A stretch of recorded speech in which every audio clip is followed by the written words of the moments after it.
scene.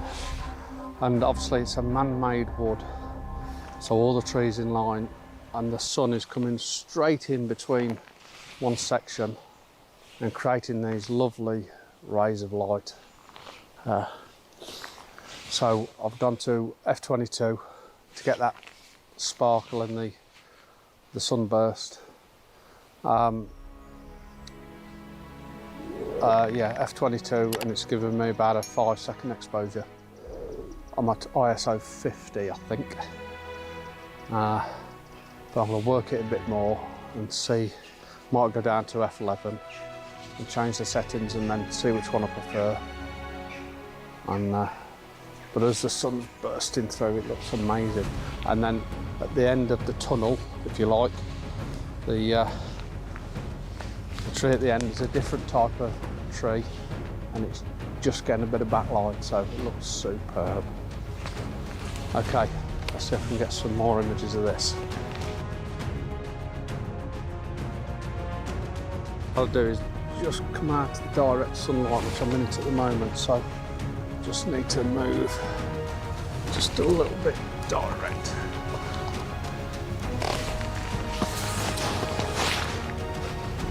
Yeah, I think as I was talking to you, that moment's actually past now. I can't get without I need to be just slightly in the shade. And because the sun's moved, I can't quite get there. As you can see, I'm in the sunlight now, so. And this is where I want to stand here, right here. I still think I've got an image, but we'll see. Right, let's move on. Come on, Coops.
Okay guys, till next time, thanks for watching again.